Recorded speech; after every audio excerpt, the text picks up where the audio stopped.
started.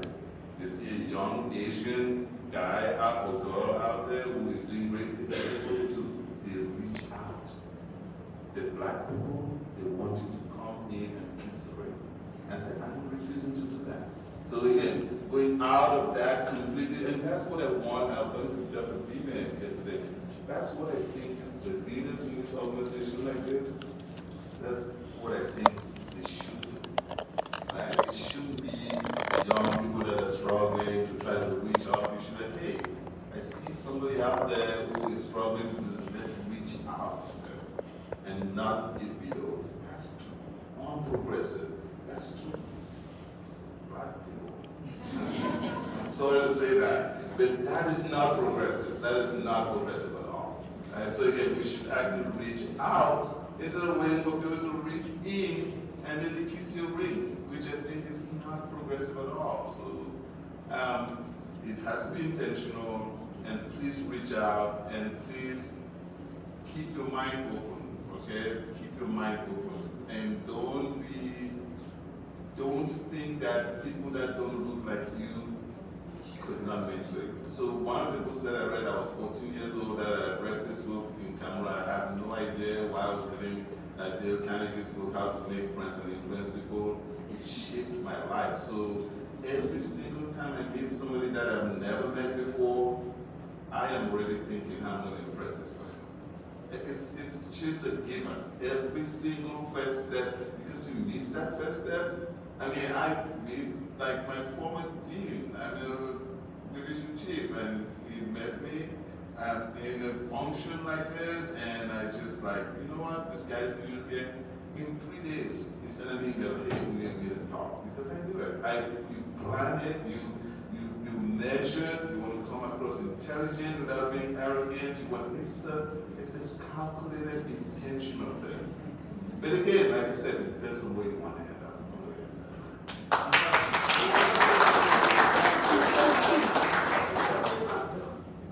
Sorry, go ahead, Dr. J. The question is about diversity. And you said something that makes a lot of sense. We are the only ones who can create that diversity. Once we're in a diverse environment, you bring people with you. Yes. Fantastic. Fantastic. Good morning. I'm Malesh Bakshi. I'm a cerebral oncology fellow at Moffitt in Florida. I have a comment and a question. First of all, I want to relay how much APCA has been important in shaping my outlook. As an aspiring academic surgeon, it's been amazing to see people who look like me do the things that really excel in academia. I was very fortunate that I discovered this association when I was in research, and Dr. Tita, looking at all the work you do, Dr. Fonsa, Dr. Correa, and all of you guys really have been a constant reminder of what can be done.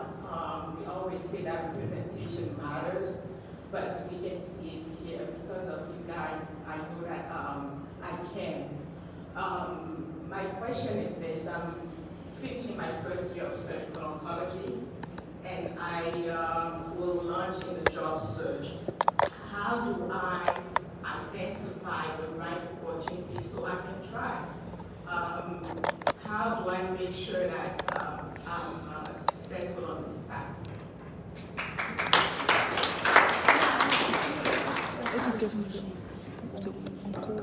Something. Go ahead, Dr. Fontaine, and then I let the chair. Any of the candidates. all right, go ahead. The chief of surgeons is So yes, I think it's important that I know you very well for sure. I know you're doing the right things. I know you're meeting the right people, and I know you. I think the job search starts like right now. I think again, I know you have a lot of mentors, and just reach out. Just network, reach out. And then the right fit is also important. I would say that if you change jobs, most people change their jobs the first 3 years in their career in academic surgery, and the reason, or medicine, and the reason why people change job is not because they don't love their environment and stuff like that, it's the people around you. So it's so important that you choose somebody, you go to a job where you have people that are going to support you and mentor you and keep making you advance. Right? So the people that you work with is more important than even the environment, than even the location.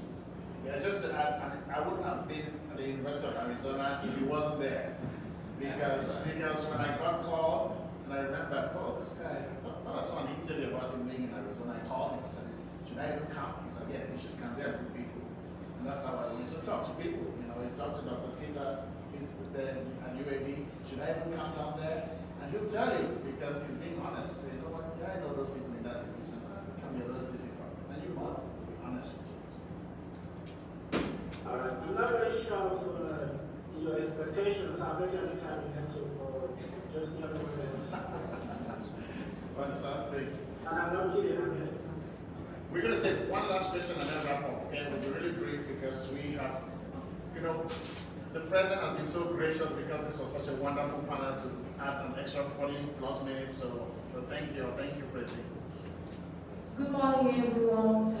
It's an honor to be here with this amazing panel, and I would like to thank the president of this organization.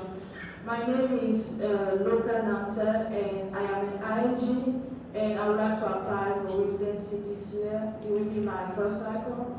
Professor, following my question is, at this time, thank you so much for allowing us to have a great insight of the residency program. My question is, at this time, do you offer any possibility or opportunity of shadowing observerships in your program? Thank you.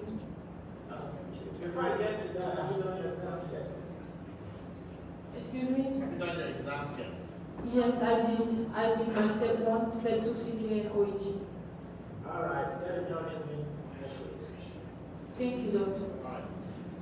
And ladies and gentlemen, on that note, I'm sorry, we really have to stop. Sorry, just a quick one of the things that ACP has always tried to work on is a mentor-mentee pathway and really supporting these observerships and that. So we that's something that's going to be revised. So we anticipate that you will be spreading that word as we revive it this year, because there are definitely people in the organization who want to be able to offer those kind of opportunities, observerships. But then again, that personal responsibility is there. It's your following up, it's your knowing that you're in the right space, like Dr. Fontaine was saying, where your exams, all of that. And then on the other end, people who want to help you. A big round of applause to our panelists.